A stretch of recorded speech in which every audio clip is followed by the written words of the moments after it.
Hello everyone, welcome to my channel Jo creations. ఈరోజు వినాయక చవితి సందర్భంగా నేను వినాయకుడిని పసుపుతో తయారు చేశాను. ఇంతకు ముందుగానే నా ఛానల్లో వినాయకుడికి ప్రీతికరమైన ఉండ్రాళ్ళు, జిల్లేడు కాయలు వీడియో ఉంది. చూడకపోతే చూడండి తప్పకుండా.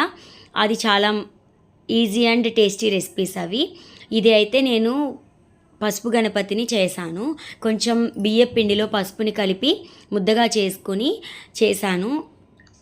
మా పిల్లలు కూడా మా అమ్మాయి చేసింది 2 గణపతులు. మేము లాస్ట్ ఇయర్ మట్టి గణపతిని చేసుకున్నాము మా నాన్నగారు వాళ్ళ ఇంట్లో. మా నాన్నగారు అయితే ప్రతి సంవత్సరం పెద్ద విగ్రహం మట్టితో చేస్తారు. లాస్ట్ ఇయర్ మేము అక్కడ ఉన్నప్పుడు మా పిల్లలు నేను కలిపి చేశాము. అందుకని ఈసారి కూడా 3 గణపతుల్ని చేసుకున్నాం అనమాట. ఇలాగా పసుపుతో చేశాక మిరియాలు పెట్టాను కళ్ళుగా. తొండము అంతా చేసి ఒక 5 ఉండ్రాళ్ళు స్వామివారి చేతిలో పెట్టి, నాకైతే మూషిక వాహనం సరిగా కుదరలేదు. దాని తర్వాత మళ్ళీ కొంచెం మోడిఫై చేశాను. స్వామివారు అయితే చాలా కళగా ఉంది, నాకు బాగా నచ్చింది. కిరీటం పెట్టాను. ఇంకా బాగా చేయొచ్చు కానీ టైం లేక ఈలోపు పూజకి ఆలస్యం అవుతుందని చెప్పి ప్రసాదాలు అవి కూడా చేయాలి కదా, అందుకని చెప్పి ఇలా సింపుల్గా చేశాను. కానీ క్యూట్గా చాలా బాగా వచ్చారు గణపతి అయితే. మీకు ఎలా అనిపించిందో కామెంట్ సెక్షన్లో చెప్పండి.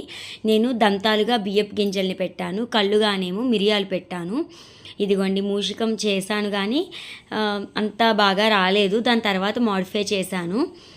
టూత్పిక్ తోటి చెవులకి తొండంకి పెట్టాను. మా లలిత కూడా చాలా బాగా చేసింది మా అమ్మాయి.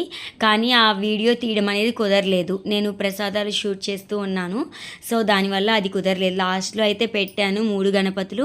ఎలా ఉందో చెప్పండి. మట్టి వినాయకుడు అయితే మేము లాస్ట్ ఇయరే తెచ్చుకున్నాము.